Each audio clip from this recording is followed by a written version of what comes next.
One. And we are recording with the man himself, Dr. Peter McCullough, who got me permanently banned from YouTube almost a year ago.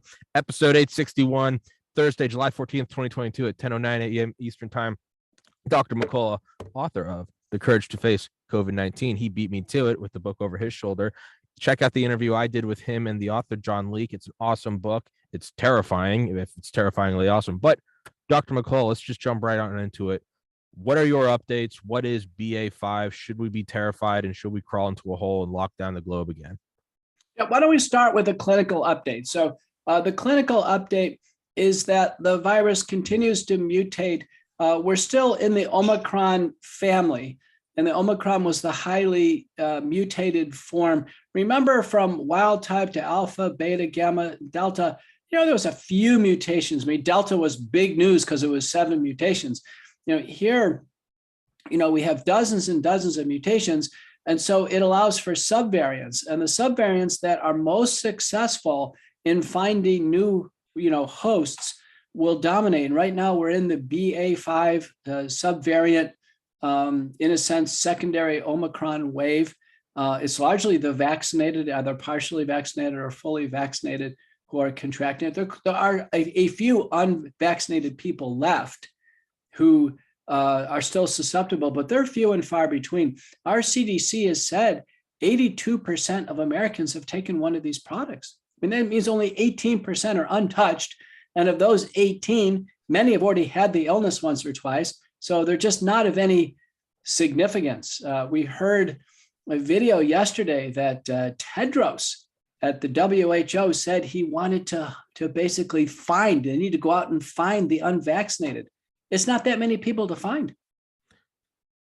So is there any logic? Because there was a headline yesterday, I believe, that was running that said we shouldn't wait for updated boosters. You should go out and be safe now because BA.5 is tearing through society. Is there any logic to that? No, it's a mild syndrome. This is what I've noticed in my clinical practice, and clearly multiple people have reported. I had interviewed Dr. for the McCullough report this weekend. She's seen thousands of patients in Central Texas, Tommy. It's changed. It doesn't lead with respiratory symptoms. It leads with a sore throat, just like a common cold does. It's sore throat, then it's nasal congestion, fever typically in the first day or so.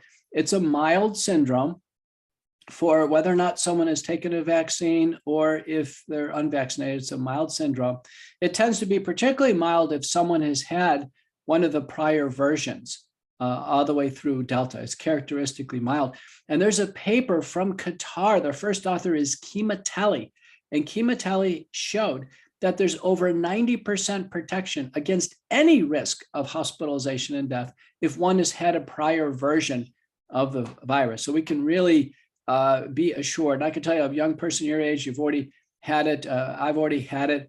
There's a 0% chance we could ever end up in the hospital with a BA.5 infection. If we had it, it would be indistinguishable from the common cold. I think one of the clinical questions that come up right now is, should we keep doing testing, or is this just like a cold and we don't do testing for a cold?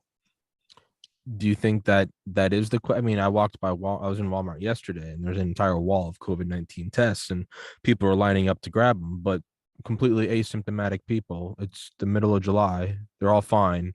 Is this just a situation or a scenario of constantly looking, you look in the mirror, you'll find a pimple. If you're looking for one, you'll find one. Is this just a case of that? Just we're looking with a microscope. We're going to find it eventually. Right. Remember that the rapid antigen tests have not really been tested well against the common cold. I'm suspicious that other coronaviruses are turning this test positive. And, people, they're so readily available now. I can't figure it out, but FedEx landed at my house, Tommy, and there were 15 of these rapid antigen tests. And I looked and they all came from China. And my wife and I couldn't figure out who sent them. But I wonder if households are being carpet bombed with a rapid antigen test. Because I asked my sister-in-law, I said, hey, do you want to take them home? Her husband's got immune compromised and other problems. But she goes, oh, no, we got 15 of them, too. I said, well, who's sending these things? Are people being carpet bombed with tests? And is this all to really drive fear in the pandemic with this incessant drive to have testing. I can tell you, unless there's something that's really distinctive at this point in time or some new wrinkle or feature, I'm in the mindset to not test and just behave like it's a common cold. It does more and more than usual. It's starting to seem like a psyop. It's starting to seem like a psychological operation. It seems like it has a PR department. They keep dropping these. Someone sent it, anyone else, me or someone, I would say that, I don't know, maybe it's just some like government funded, I don't know. You, I don't know, kind of sounds like somebody's pranking you because you're Dr. McCullough. I don't know. Well, remember in Nazi Germany, there was no Twitter, there was no Facebook. I mean, they used to drop leaflets over the islands of Japan. How could they set the mindset towards Nazism? And right now, we're basically, instead of having leaflets dropped, we're having rapid antigen tests arrive at our doorstep, like we're supposed to do something with them, and it's driving this fury on testing. What we need to do is just focus on hospitalization and death. And on hospitalization, we need to ask the question, do they have respiratory COVID? Are in the hospital for COVID, or are they in the hospital for some other reason with COVID? And my interpretation, as I look more carefully at the data, is the vast majority of, quote, COVID hospitalizations, they're in there for other reasons, and they're just testing positive. I know in our center, I talked to our lead person for the advanced support, what's called ECMO, or extracorporeal membrane oxygenation. I said, hey, do we have any COVID patients? He said, well, we have one. He said, but he's in here because of motor vehicle trauma and serious heart and lung problems, and he's just testing positive. He doesn't have COVID. And one of the things to point out, Tommy, is that when people have COVID, they intermittently test positive for months afterwards. So there is a penumbra, if you will, of positive testing that occurs afterwards. So if someone's had COVID in April and they're in the hospital right now because they've got gout or something else, and they've taken another test and they test positive, it's likely because it's a residual test positive from April, not a new case, unless there's any characteristic features of the syndrome. So I think because so many people have had it, we're just having post-syndromic positive tests drive this statistical wave. Yeah, when I went to about 2 months ago, when I went to the hospital for my concussion, it's one of the things they wanted to do. They want to make, they did a CT scan, got to make sure there's no internal, bleeding in your brain. All right, that's important. And would you like a COVID test? And I was like, no, wait, what? No, I'm here for a head injury. But that does seem, in my limited non-medical degree view, that does seem to be the point, is just to keep driving it, and which kind of moves towards the vaccine. We just purchased, the United States government, I believe we just purchased another $2 billion worth of Pfizer boosters. Is it the same booster for the Alpha variant? And if so, what is the purpose of continually using these? If we're now at BA.5, if we're 2 years and 8 months into this thing? President Biden announced 130 plus million more doses purchased for a fall campaign, pre-purchased. And I'm assuming it's the original vaccine, which is coded actually not against Alpha, Tommy, it's actually against the WIV, the Wuhan viral strain. Oh. Yeah. Wuhan Institute of Virology strain, WIV. And it's actually coded against that. It's called the wild type strike, but it's really not wild. It didn't arise in the wild. The term that's used up on my Twitter feed, I've gone ahead and reviewed the seminal papers by Menacherry. There's two, one in Nature Medicine and one in PLOS, or New York Academy of Sciences.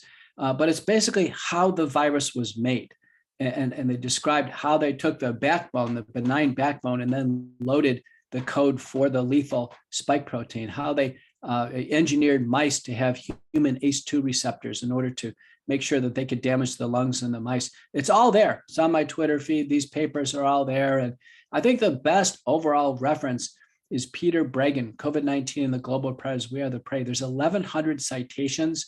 And in the Breggin book, those of you who are interested in really following the development of this, Breggin points out that there are, I've got the statistics here, there were 36 pandemic preparedness planning exercises, 36, 25 of which generated documents you can review and just say, listen, how they planned for a coronavirus pandemic. And then 6 of them were actually public meetings where they had filming. And, if you want to see Ashish Jha in action before COVID, actually I'm planning for it, or the director for the Chinese CDC coming over to America and getting ready for COVID pandemic, it's all there. So what Bregan says is that it's all in the open, how this was planned. And there was always planning for the emergence of the pathogen. That's what Menachery says in his papers, the emergence of the pathogen and then the countermeasure, which is the vaccine. They were developed together in parallel. There's a paper from Tsang and colleagues from University of Texas Medical Branch in Galveston in 2006. They were working on a SARS strain, and they were working at SARS strain and vaccine simultaneously. So it's been going on a long time. So let's, and this is just my habitual addiction on this podcast, is playing devil's advocate, even if I don't support the devil's advocacy position, but let's play devil's advocate. So there are things that are planning. There's often things, a book I've plugged a million times. It's my favorite book, Raven Rock, How the U.S. Government Plans to Save Itself While the Rest of Us Die. It's by Garrett Graff. It's the best-selling book on Audible in 2019.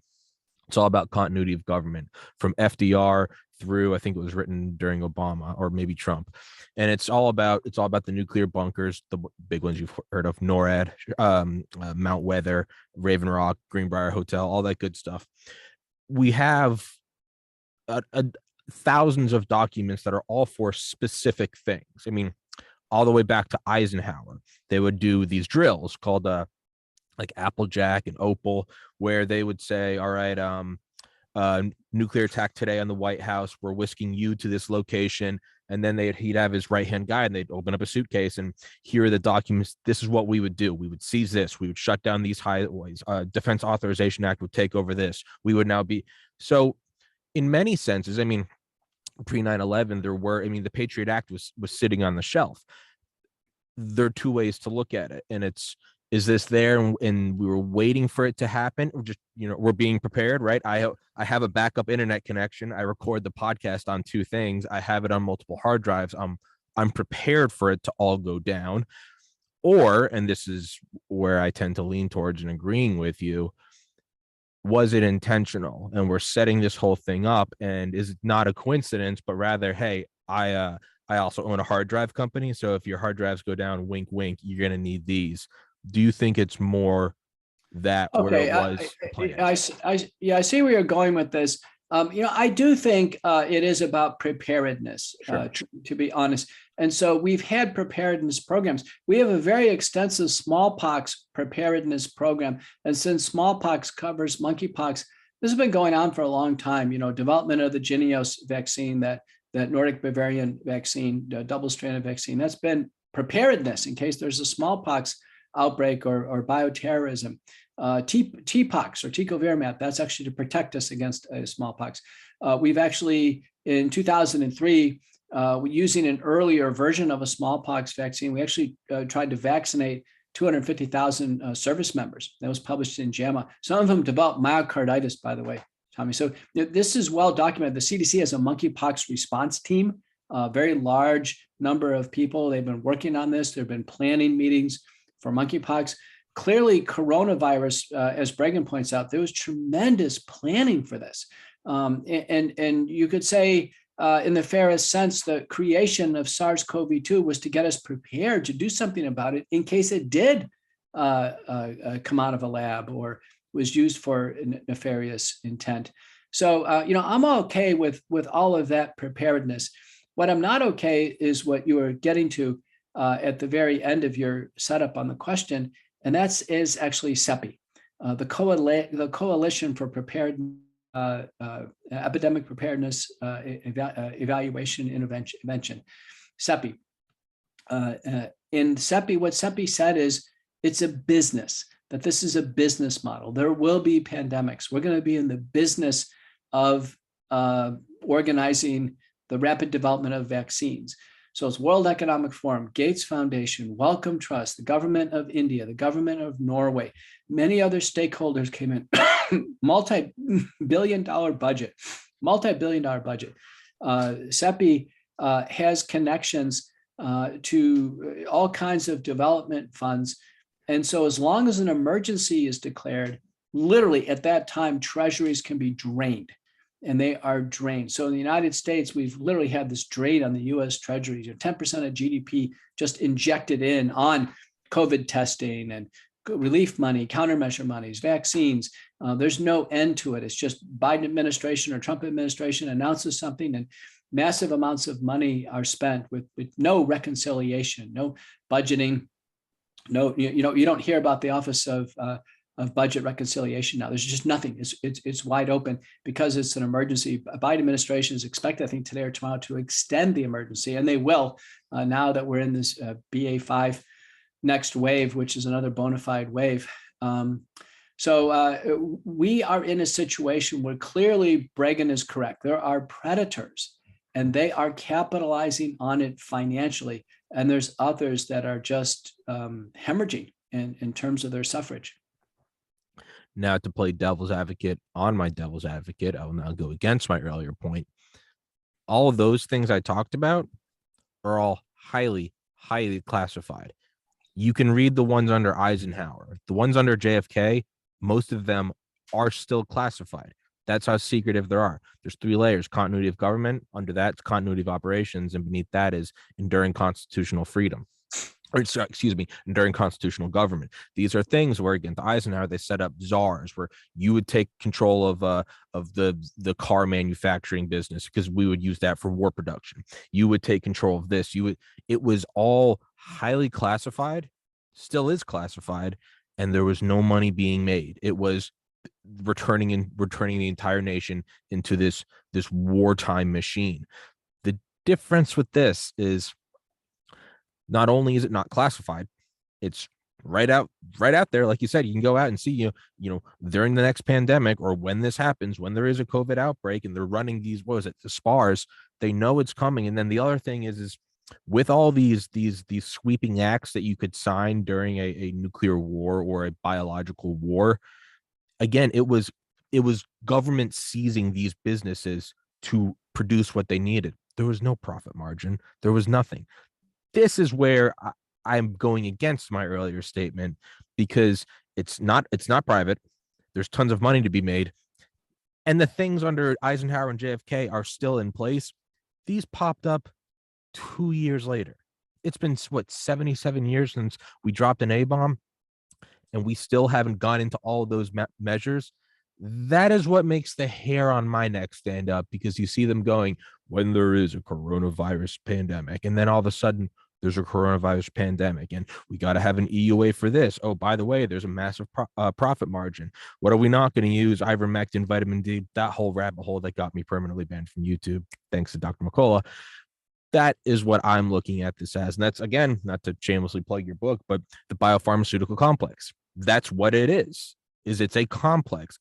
And when the money starts being made, there's no reason to shut it down. Why would you want to shut it down? When you said, just draining treasuries, just the emergency release valve, just turn that thing and let the trillions blow out.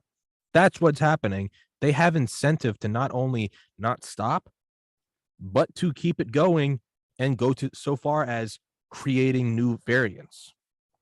Well, yeah, it's either creating new variants or just by the process of mass vaccination, letting hyperdominant variant after hyperdominant variant advance. Now, 2 papers, one by Aditi and the other one by Wheatley in 2021. In the title of the papers, they use the term immune imprinting. And immune imprinting says, if you keep giving the same vaccine every 6 months and you train the immune system on the original wild type WIV virus, the Wuhan Institute of Virology virus, you keep training it on that spike protein, the immune system is not ready to adapt to actually recognize Omicron BA.5. And so immune imprinting says, listen, these people are going to have a rougher syndrome. The more shots they take, they're going to have a longer syndrome. We know now the CDC put out a health advisory May 24th that they're going to have Paxlovid rebound. Paxlovid, not a bad drug. I use it in my clinical practice, but good Lord, this rebound is real. They go on a 5-day course of Paxlovid, they get better for a while, and then it actually gets worse. And that's because of this immune imprinting. The immune system is not ready to just clear out the virus. Now, if you take an unvaccinated person and they go through the McCullough protocol, and we hit the virus in 3 different ways, and we use ivermectin and nasal washes and corticosteroids and nutraceuticals and supplements, and we aspirin, and we just kind of nail it. About 4 to 6 drugs, boom, you're done in about 5 days or so. 10 days for an older person, and rarely I'll go 30 days in a senior citizen. Now I'm taking young people who have Paxlovid rebound, and they feel terrible. They're not infectious anymore, but they feel, and I'm using like 30 days of hydroxychloroquine with prednisone. I'm having to do all kinds of things, and it's because the vaccine is making it worse. It's making it harder to treat. On a side note, I did want to say my mom is 64, and she used your protocol, I want to say like 2 months ago, and she was better within, I think, 3 days. And then another woman I'm friends with who's been on this podcast before is 81, and she used your protocol and was better in about 36 hours, which is insane. Well, Tommy, there's no substitute for that personal experience. One of my most enjoyable interviews when I go on is Sebastian Gorka, and he booms a voice, and he said, "I got COVID, and like President Trump, I took hydroxychloroquine, and I got better, and I'm not taking the vaccine." And it's like, you gotta love it. It's that personal experience. Recently, John Leake, my co-author, got COVID, and so here he is. And I said, "Here we go, John McCullough protocol. My wife's us. We shuttle over all the right drugs. We do all the right things." And Leake has this amazing rebound. He felt pretty sick. He's overweight. He felt pretty sick initially, and then he gets this rapid improvement. Now he's up in Colorado hiking the mountains, and he's convinced. He says, "There's no way." He goes, "Even a cold doesn't get better this fast." He goes, "This multi-drug approach really works." So he's convinced. And that's, in like most things in life, that's what it is. It's that direct experience. It's like one of those like vacuum sealed thermoses where you're like, why would I spend $50 on a thermos? And then like you leave ice in it, and you can leave it on your driveway in Georgia for 2 days and then pick it up and clink, and you go, "Oh, that actually works." Yeah. And so that's cool. That goes, oh, I want to get that. What I've seen with this is you have people who either didn't ever doubt the protocol, or they did and they kind of came around to it, or they outright made fun of it until someone that they love, maybe they're 31 like me, and they're like, I mean, I don't care. I've had COVID twice, but maybe it's their grandma. And they have that moment, like you say, where they go, oh my God, this got better so quickly. And then it starts to dawn on them that over 1 million Americans are dead. And you go, how many people's mothers got COVID, and they're going, "Yeah, rest in peace, mom." Instead, I'm going, "Yeah, no, my mom's healthy as a horse. She's out swimming in a lake, running marathons, doing whatever the hell she does. Crazy Irish woman." There are so many people out there that are going, "Oh, the protocol does work. Somebody knew it worked, and somebody suppressed it." Right. So that's really the story in our book, that we knew it worked. Vladimir Zelenko knew it worked. Didier Rialt knew it worked. George Fareed knew it worked. And we did everything we could. Ron Johnson knew it worked. Peter Navarro in the White House knew it worked. Trump knew it worked. So, there was this clear, and still is today, this syndicate to suppress any forms of early treatment. Even we've actually added a chapter to the book, Tommy. Do you know that all the nasal wash manufacturers have been slammed by the FDA and the FTC? Been slammed. Some of them, they try to drive these guys out of business because they're using nasal washes that are completely benign. So John spent some time with one of the CEOs of the companies, and it's just, it's astonishing. Anything that would help somebody is being suppressed at all levels in order to railroad the population into mass vaccination. And for reference, I always mess it up. 425,000 Americans were killed in World War II, not casualties, killed. There's over 1 million killed from COVID.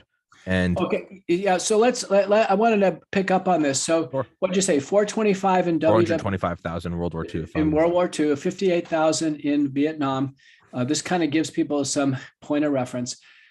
I have testified twice now in the U.S. Senate, including co-moderating the January 24th, 2022 with Ron Johnson in 5 hours. So I think the one person who has more Senate experience than me that is Pierre Corey. But I've testified twice now in the Texas Senate, multiple state Senates. So I have a lot of under oath, questioning and experience. And now looking backwards, based on when discoveries were made and implemented and when people could have had a fair chance of getting the treatment, my official estimate is that 2/3 of that million number of deaths could have been spared. Now, the hospitalizations run 10 to 1 compared to deaths. So that means there's 10 million hospitalizations. And I would say, 670,000 of the hospitalizations were avoidable. Now, that's because there was a discovery phase and we had to learn how to do this. At the very beginning, we didn't know when those big waves are happening in New York, we didn't know the value of corticosteroids, for instance. So now going forward with everything that we have, and I give credit to Paxlovid, Molnupiravir. I am someone very experienced in using all the drugs across the board. I do not have any bias towards a particular drug. That right now going forward, 95% of a future hospitalization or death is completely avoidable with early treatment. And there's no excuses. There should be no excuses at this point in time. We're into year 3. And so, patients and doctors, and there's no excuses on the patient side and no excuses on the doctor side. So let's take the patient side first. Typical call again, Dr. McCullough, I got COVID. And I'll say, okay, go ahead and start the nasal washes and start the over-the-counter bundle of the McCullough protocol. Oh, where do I get the povidone iodine? Where do I get the peroxide? And here they are, they're sick with COVID and they're going to start their shopping list. And it's like, can you get a shoebox ahead of time and just get these things? I was going to say, well, that's one thing I did. I knew, and hey, in full disclosure, yes, although Dr. McCullough is selling this book, neither he nor I are selling these supplements. Full disclosure, these are generic things. But the clip that got me banned: vitamin D, zinc, turmeric, quercetin, and acetylcysteine. When I got banned for that, that's when I went, okay, that's when I went out. I think I used Walmart, and then I found something called Swans, but I found them, and I remember finding them last summer, and I purposely bought like the 365 pill bottles because I said, like, these are going to be banned one day. I got them, and that's the reason why that clip got me banned, or that episode got me banned, was because I specifically clipped that one thing. And it wasn't you and I talking about the vaccine. It wasn't you and I talking about any incendiary or political or whatever thing. I took that and I purposely put that one clip out there because maybe not everyone's going to watch an hour interview. And I was like, 30-second clip. I put this out there, and I put it out there because a lot of the guests I have on this show are double my age, and some of them completely disagree with me on my stance on the COVID vax. But I remember texting it to them, and I was like, hey, regardless of vax, I was like, go get these at Walmart. It's going to cost you about $7. And a lot of them like, hey, man, I do appreciate that. My dad's 90. I'll get him on that. Thanks to him. I'm like, yeah, dude, I got you. Like, all the other political bullshit aside, here you go. That's the thing that got me banned. And that is why I got all my aunts and all my uncles, all in their 60s and 70s. That's why I got all of them on it. That's why I've been on it. That's why I've been giving everyone this, because it is the nutraceutical thing that you need to take beforehand. If you don't do anything and then you wind up with COVID, well, now you're at a much trickier spot to where you're going to get ivermectin, where you're going to get hydroxychloroquine. That is where it gets hairy. Right. So, Tommy, though, the point is on the OTC, the over-the-counter bundle, to be specific, zinc 50 milligrams a day, vitamin C 3,000 milligrams, vitamin D3 5,000 international units a day. In acute treatment, we up to 20,000 units a day for 5 days. And do you know when I started doing that? That's when I went out to dinner with Dermot O'Flynn. Dermot O'Flynn is the personal doctor of Eric Clapton. So we had dinner, and I had a chance to hang out with these really cool guys. And I learned that, he said, listen, we don't have much in the UK, so we have to rely on the nutraceuticals. And then quercetin 500 milligrams twice a day. And famotidine. Famotidine is a drug. It is Pepsid. It's an antacid at a low dose, but at a higher dose, it's an antihistamine, and it blocks viral replication through the TMPRSS2 receptor. And in a recent paper by Mura and colleagues from University of Virginia, Tommy, those who took famotidine plus aspirin, which we recommend for everybody because it's a blood thinner, aspirin plus famotidine, 20,000 patient study, there was a 45% risk reduction in progression of disease, need for oxygenation or mechanical ventilation. I have to tell you, just the OTC bundle, the nasal washes above that, dilute hydrogen peroxide, dilute povidone iodine, there's about an 80 to 90%, reduction in PCR positivity by day 3. You become non-contagious. Who wouldn't want to do that instead of spreading it around their family? I mean, we should do that for contagion control. Virucidal nasal wash is supported by 12 studies, 3 large randomized trials. The Chowdhury trial is the lead. And, I have to tell you, and the nasal washes work for the common cold. I will never travel again without a little spray bottle of dilute povidone iodine, just half a teaspoon in 1.5 ounces of water and pinch of salt, and put it in a little spray bottle and keep it with you when you travel. Because you're on the plane, you don't know if you feel a bit viral. You go to the hotel, just squirt it up the nose, sniff it back, and then spit it out. Do it over the sink. Gargling with Listerine or Scope is fine. And gargling, the trick there, Tommy, is to gargle for 30 seconds. A lot of people can't do that. Gargle for 30 seconds and let it go where it hurts. Yeah. Where it hurts. It actually has to hurt because the gargle is actually hitting the inflamed areas where the virus is. These techniques work, Tommy. I used to get a common cold and it would be 2 weeks of coughing, hacking. Then I get some asthma afterwards. Now I got a common colds down to about 2.5 days. And it's just because I'm better at it. COVID made me better in managing the common cold. And that, again, is what is so demonic about this is to shut down what you can go buy at Walmart or CVS. You can have delivered via Instacart in 30 minutes. That's one thing. But the next thing, I'm lucky. I have this podcast. I've become friends with you. I've become friends with Dr. Fareed, Dr. Urso, Dr. Nass, Dr. Malone. It's awesome. Everyone in my family is a doctor or a nurse. And not only that, I'm 31 and relatively healthy. I'm lucky in that I do these podcasts and, hey, this is what ivermectin does, Dr. Fareed and Dr. Tyson talking about all this. It's heartbreaking though, when people reach out to me and they'll text me and they'll be like, hey, I don't want my friends to think I'm a conspiracy theorist, but hey man, like my dad's 70 and he just got COVID. Like, where do I get ivermectin? And I'm like, you should, and I condone them. I'm like, this is what I know. This is where you can go. But it's terrifying that they have to reach out to me, a 31-year-old wearing slippers in an apartment doing a podcast, when you should be going to a white coat doctor like yourself with degrees behind you, the whole 9 yards. Instead, you got to reach out to, no, there's this guy and he's not even on YouTube. He's on Rumble. It's this whole, but they have to reach out to me and they're pushed to do so because when all of a sudden it comes to their front door and they realize that their loved ones are at risk of dying, then they have to reach out to me. And looks like we have a surprise guest joining us. And I think this is Dr. Robert Malone. But Dr. McCullough, there he is. Dr. McCullough. What? Dr. Malone? Hi, Tommy. How are you? I'm doing very good. How are you, sir? Oh, it's a 3-ring circus. Okay. I'm Looks like he's just had a hard night of gambling in Vegas, Tommy. And gosh knows what else happened there. It's Sin City. But whatever happens in Vegas, we know it'll stay there. Dr. Malone's out there. He's gambling with Xi Jinping and the guys from Wuhan. Dr. Malone. He's with the high stakes globalists at the table, he's trying to hold his own. He's out there with his blink twice of Klaus Schwab's in the room. What I'm out here with is rampant gout, hobbling around, barely able to walk. Oh, terrible. It sounds and Vegas is the worst place because you have to walk miles on those gouty joints. It's gotta be torture. And gout's one of the few things. Gout's one of the few forms of arthritis. The more you exercise on it, the worse it gets. So yeah, it's actually. Yeah. Well, our little foray down to the State House did me no good at all.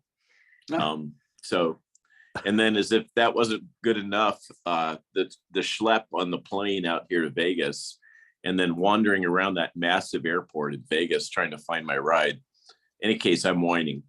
Is it? Well, what we did is the first half we gave a clinical update. I think we're through with that, Tommy. Why don't we get into more of the policy and legislative update now? Dr. Malone's got a lot of new news for us, meeting with various legislative and judicial stakeholders. Take it away, Dr. Malone.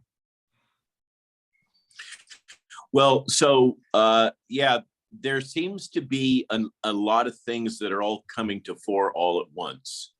And we have the picture in the United States, and then we have more of a global picture.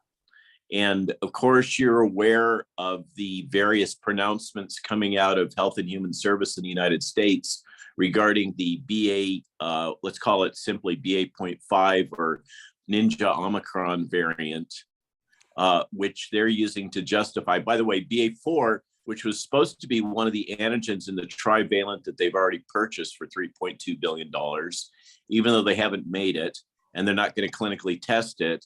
And for some reason, I just can't understand, they want to deploy it immediately before the election. So the BA.4 is already gone. BA.5 is rampant. Tony has given a statement to the press in which he's advocating for indoor mask use.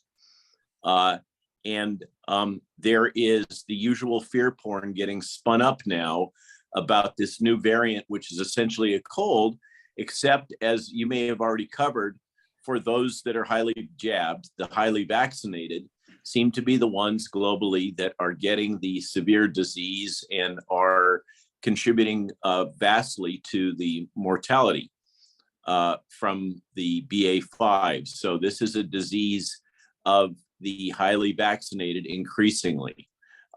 Then we have what I've done over this last week is to try to put a lid on this, really dove into the international data about BA.5. And what you're seeing is in the United States, our mortality as well as our incidence is high relative to much of the world. We in South Africa, BA.5 is already clearing out. The incidence is dropping. The mortality never got that big because they are a very lightly vaxxed, I think is the most gentle way to put it, population. And of those, I'm told by my South African friends that the use of surrogate vaccine cards that are really just represent some compliance without actually having received the jab is widespread. It's kind of almost universal. So they were quickly able to suppress BA.5, and that probably has to do with a lot of their natural immunity. In contrast, the incidence in New Zealand has got the prime minister there really alarmed because what's fascinating about New Zealand, which is now one of the worst in the world in terms of the morbidity and mortality from BA.5, as well as the incidence. Remember, New Zealand was very successful in implementing very harsh island, Pacific Rim type quarantine policies, and they kept the virus largely out. Then they went through and their highly vaccinated population. And, but this level of virus pressure just can't be released. There are those that there's those that think that this thing may even be airborne to some extent. And whatever the case is, it got into New Zealand and it's tearing through the population. And they are in crisis phase right now and talking about implementing even more drastic measures. And that it's really a great example of the interplay between vaccination against a single antigen, which is the typical spike-based vaccines, versus the natural immunity. And probably Peter's covered this paper just recently out from Qatar that shows that the natural immunity, even against Omicron, is persisting for at least 14 months, as opposed to this very short-lived boost that they're getting from the various vaccines. Now, another key thing that we all should be aware of is the FDA just last night has authorized Moderna to proceed. But the big picture that we all have to kind of keep our eyes on is that we are facing some major global economic events that are coming at us. And we've all been worried about this coming through. And we've talked about the interplay between the global economic situation and the fear porn and the virus itself. That now seems to be coming to play. So we've been told over the last week that there's a major diaspora from Germany heading down to South Africa. The German economy, the wheels are coming off. I was told that the German government has been telling the population to literally go into the forest and collect firewood to stay warm this winter, that you cannot buy a wood-burning stove for love or money right now in Germany. And then this morning, Jill did a search, and I think it was in the Telegraph. There's a confirmatory article about the German government advising that the population should gather firewood to get through the winter. What we're seeing is unprecedented. I was off a phone call just a few minutes ago with a fellow who lives in Whistler, Canada. You can't get meat there anymore. We are seeing a cascading effect, and the vaccine and virus and all that are just part of it. But getting back on point, there is now, I think, coming to a point where the data are becoming overwhelming about the risks associated with the vaccine. Parents, there was a Politico story this morning. Parents are not having their children vaccinated to the quote alarm, I think, as Politico put it, of some physicians, unnamed, unquantitated, really more fear porn. Good credit to where credit's due. Parents are listening, and they're not jabbing their kids. And then we have this whole nested set of things about policies in DC and what that all means. And I think with this quick attempt to wrap up some of the key headlines, the segue that Dr. McCullough was suggesting has to do with the positioning that's happening now, really the major change that's in progress that is catalyzed in large part by the Supreme Court, relating to putting a leash on the administrative state, which I think the data now are really clear that what we have is, in fact, an inverse totalitarian situation in which the senior executive service and the administrative state have been driving the bus. Biden et al. Are basically captured by the administrative state. The administrative state has been partnering with the big corporations and back up through them up to the WEF. I think the big picture of how this is all integrated now is becoming more and more and more clear. And the case regarding West Virginia and the APA is huge. It's just everybody is focused on the abortion issue and states' rights.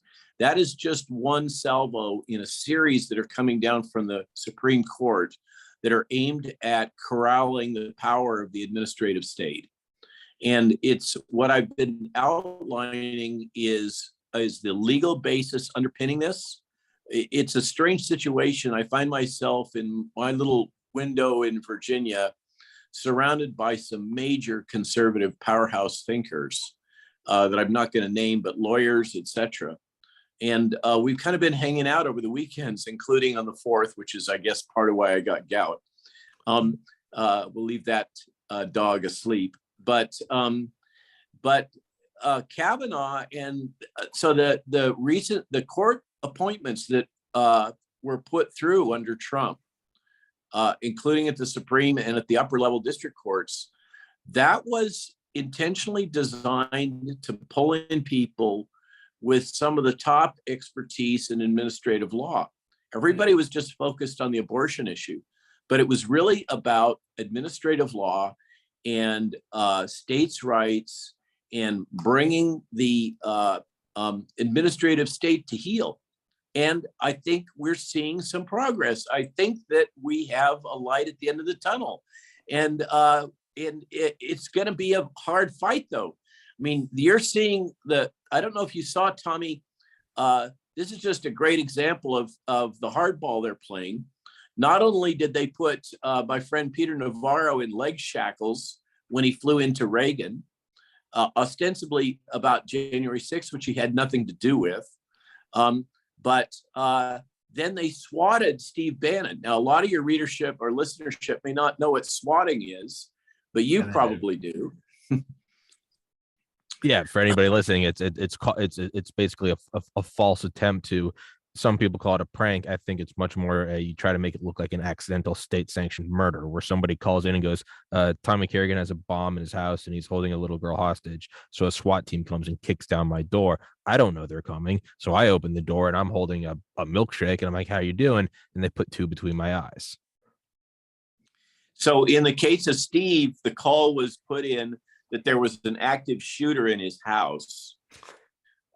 And fortunately, I was actually on the waiting to do a pre-record for last Saturday, when this came down on Friday. And it kept getting postponed. The producer didn't tell me what was going on. The backstory was apparently Steve Bannon was out for a walkabout in his neighborhood, and somebody called in this active shooter to 911. SWATs came in, and fortunately, Steve came walking up the sidewalk and said, "What's going on?" and he was the consummate gentleman. I think he handled that really well.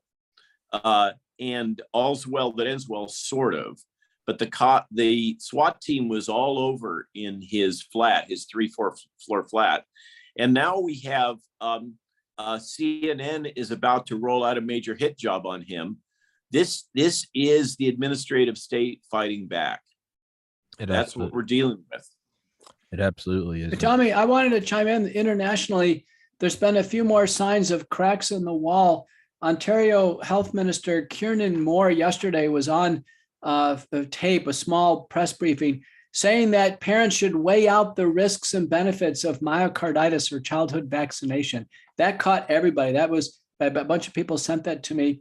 We have the health minister for Denmark, Domso, who's said that it was a giant mistake to vaccinate young people.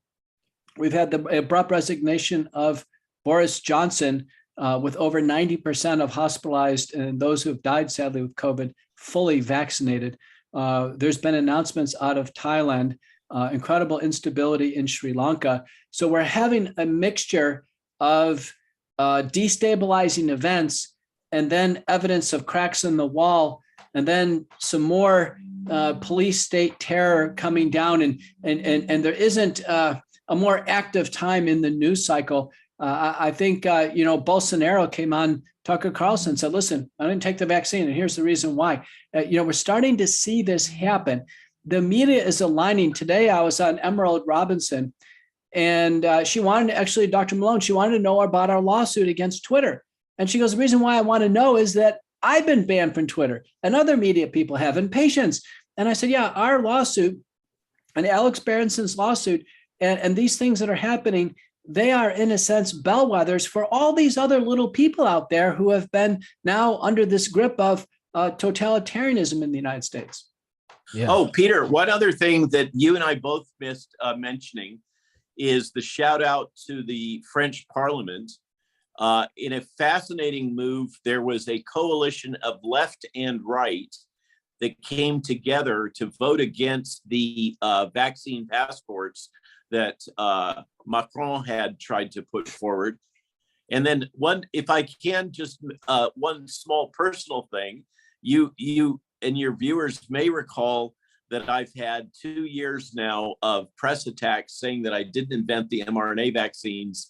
And there's a Nature article that just came out that has a timeline that explicitly says I was the first. Yay, it's a small win, but I'll take it. And let me just put a punctuation mark on that French vote. It was an enthusiastic vote against vaccine. It wasn't just a mild yes or no. I mean, it was raucous. So, Tommy, what we're seeing is really, I think, a change. And so many people now are starting to figure this out. They want to come down on the right side of history. And there's people in the media like you and so many who, in a sense, have been on the right side of history. At least they've been fair balance on things, right? And they're going to come out of this fine. The others who are just advancing this this agenda, basically against the will of the people, in the end, they're going to lose. They always do. And Dr. Malone, you're about to say something? Yeah, the other little thread that we haven't touched on, of course, is the Dutch farmers. Oh, yeah. And that's catching fire. And now we've learned that they put in place policies quite a while ago to start stripping farmland from farmers in Canada. I mean, this is a major power play. And just to recap for those that aren't following it, the Dutch farmers are basically in the middle of a vice play by their government to take their land and use it instead of for productive agricultural purposes. Some of the richest land in the world, by the way, a major food exporter to North America and the United States, one of the top, and they want to convert that land to housing for immigrants. The thing about farmland like that, bottomland, once it's converted, you never get it back. Right. One thing I did want to bring up, and I don't want to, as I told Dr. McCullough earlier, and I always will, play devil's advocate.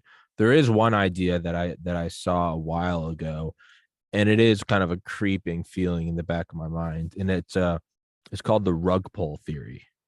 And the idea is that you have everything play out the way we've seen it. You then have the inevitable tide turning. The good guys, the government did it. They can't cover it. They're censoring it. There's backdoor collusion. They're vaccinating babies. Their blood clots a foot long. The idea is to completely strip global trust in the existing government. And then that's when a new hammer comes in and says, hey, your state, your national, your governments don't do it. Look what they just did to you with the vaccine. Come to us. It's called the rug pull theory. I'm not sure how much I believe into it because that's several steps ahead. So this is basically a false flag strategy that you're talking about.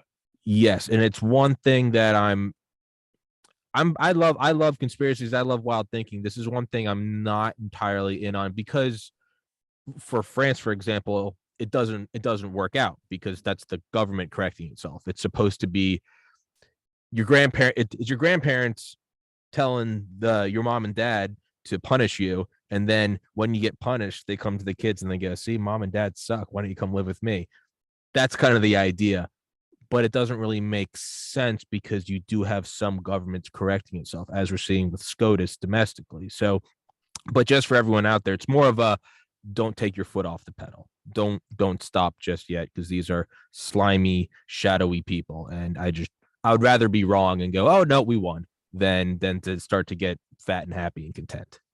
But Tommy, I think so. I'm now all in that functionally, not only do we have the administrative state has captured the executive branch, and once you kind of wrap your head around that, you can see press and other things basically serving the interests of the administrative state.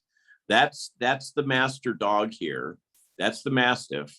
And I'm pretty confident that a large fraction of the intelligence community is basically functioning as an enforcement operation and propaganda arm of the administrative state. That's who they are protecting.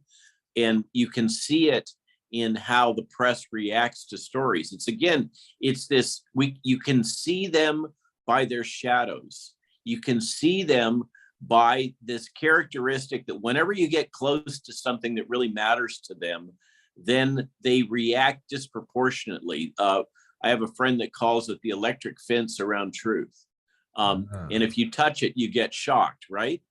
And by the way, along those lines, I've really enjoyed some of the nastiness coming at me from Google about the whole storyline of mass formation psychosis, particularly as my friend Matthias Desmet now is looking to come to the United States shortly and has been doing a lot of interviews.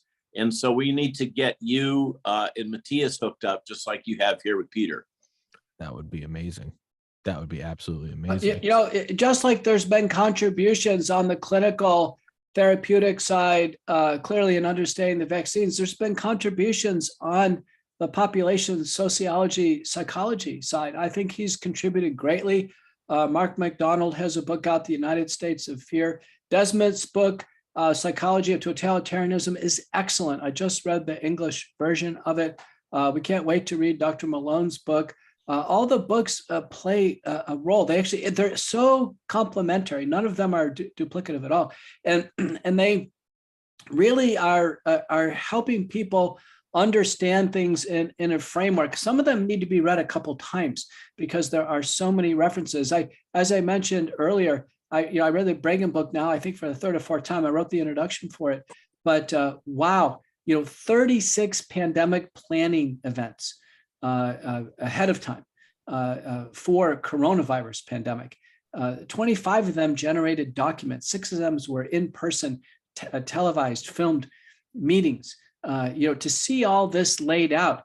So there was preparedness for this, right? Whether it was intentionally released, not, it's a separate issue, but there's preparedness. We could go into monkeypox and smallpox and understand there's a preparedness for this.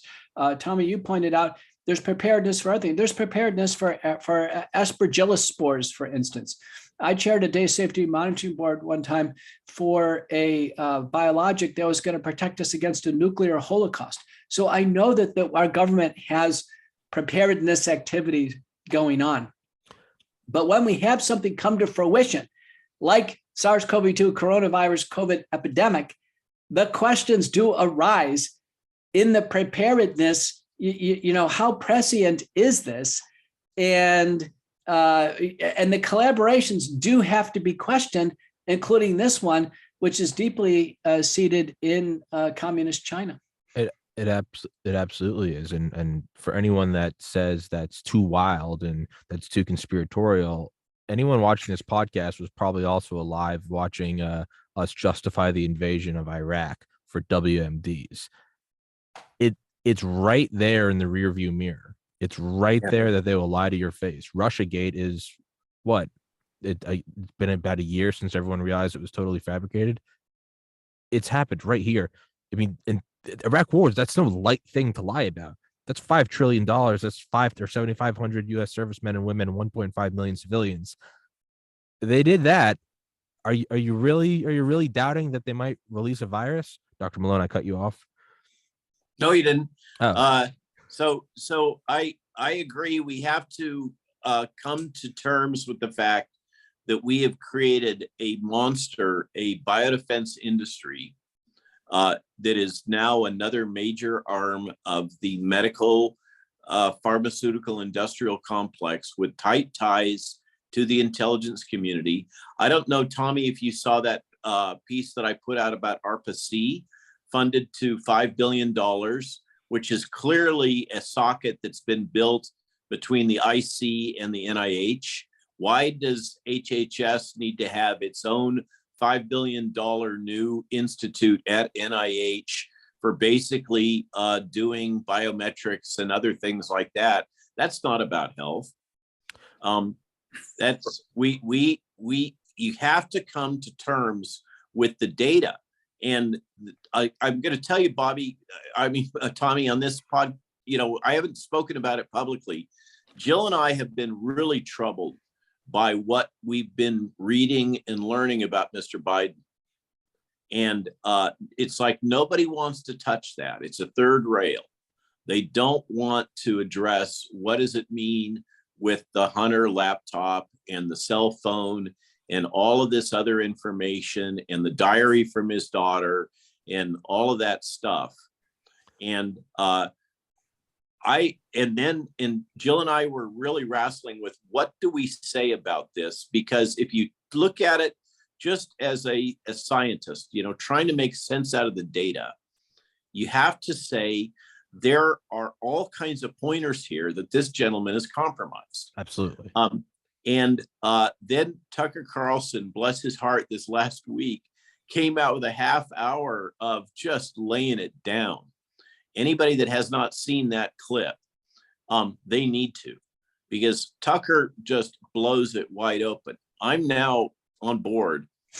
Our president is compromised. It's a combination. I'm pretty sure it's a combination of financial compromise and honey trap. If you ever want to take down the United States, you cannot do it tank for tank, gun for gun. It's too large. You have to infiltrate. You can't invade. If you want a David and Goliath, you're not fist fighting them. You got to hit them from a distance. And again, you have to come to terms with it. It's a dark thing to come to terms with, but it is the most efficient way. It's the stealthiest way. It's not a bomb. It's not a missile. It's one person, one point of failure, and you have a son smoking crack and taking pictures with underage hookers. Yeah. That's Jill and I are, the press is all trying to pitch this, that it's Hunter who has corrupted his father. Yeah. I think you got to flip the script. I think the data suggests the father has corrupted the son. Yeah. Yeah. He's used the son for money laundering and as a surrogate, as a capo to do his bidding. Yeah. And again, it sucks to look at. It's easy to go, I don't want to talk about this. No, this is too much. But at a certain point, you have to look at what is happening. What other logical conclusion is there? You have to come to Occam's razor and eventually go, is this all happening by accident? Or are all these things leading to one thing? Inverted totalitarianism, power flowing upwards, wealth flowing upwards, cracking down on civil liberties, censoring anything, ostracizing everyone, seizing the land and resources. I mean, I get it. Yeah, Tommy, lizard people in the center of the earth. Yeah, there's an easy way to discredit people. The term conspiracy theory was created by the CIA in the 60s to discredit people. You have to look at the raw data. You have to look at what's going on. And at a certain point, it's not to be hyperbolic, but it's like what they said, oh my God, I can't believe a small plane crashed in the North Tower. And what's the universal line from anybody? Then we saw the second, and you have that sinking feeling. That's what it is. The good thing is once you come to terms with it, then you can act. And that's what you have to do. And you do have to look at the bright side, because if you're just black-pilled, you'll crawl into a hole and do nothing.